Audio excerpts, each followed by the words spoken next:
रायगडावर जो आज जो कार्यक्रम झाला त्या ठिकाणी तुम्हाला बोलण्याला वेळ दिला गेला नाही असं एकूण हे अजिबात खोटं आहे।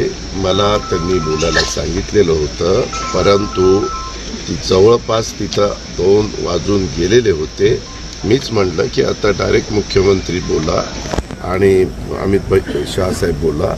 त्या संदर्भामध्ये राज्याच्या वतीनं मुख्यमंत्री बोलले तरी आम्ही बोलल्यासारखं आहे। ज्यावेळेस कार्यक्रमाला उशीर होतो त्यावेळेस आणि युगपुरुष छत्रपती शिवाजी महाराज हे तर आपलं दैवतच आहे। तिथं त्यांच्याबद्दल ज्या काही आपल्या सगळ्यांना अभिमान वाटतो आणि आम्ही गड किल्ल्यांचं काम हातामध्ये घेतलेलं आहे। आज बोलत असताना मुख्यमंत्र्यांनी अरबी समुद्रामध्ये भव्य आणि दिव्य असं स्मारक करण्याच्याबद्दलचा प्रश्न का प्रलंबित आहे ते सांगितलं। सुप्रीम कोर्टामध्ये ती मॅटर आहे ते सांगितलं। ते जवळपास आता संपत आलेलं आहे ते सांगितलं।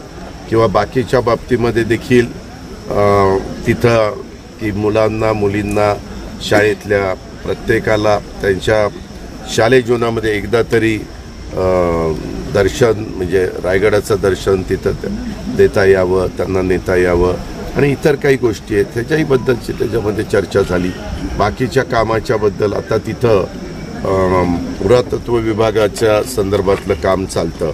आम्ही निधी द्यायला तयार आहे, परंतु ते काम हेरिटेज त्या काळामध्ये जसं होतं तसंच करायचं त्याच्यावर विलंब लागतो। त्याच्यावर ते चुन्यामध्येच करावं लागतं, त्याच्यात गूळ असतो, चुना असतो, जे काही पूर्वीच्या काळातलं मिश्रण असायचं त्या तशाच पद्धतीनं तिथं काम त्या ठिकाणी चाललेलं आहे। आणि तुम्हालाही माहिती आहे की स्वतः आम्ही लोक सगळेजण छत्रपती शिवाजी महाराजांच्या जयंतीच्या दिवशी देखील शिवनेरीला जाऊन जिथं महाराजांचा जन्म झाला तिथं त्यांना अभिवादन करतो, तिथं दर्शन घेतो आणि राज्याभिषेकाच्या वेळेस पण आता आपण जातो।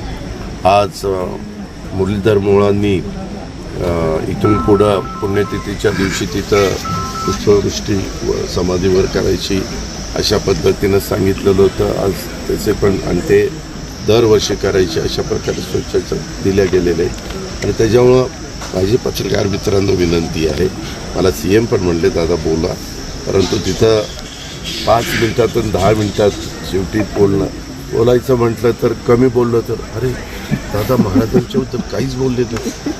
म्हणजे सगळीकडनंच तसं नाही आहे। महाराज दैवत आणि अभिमान सगळ्यांना।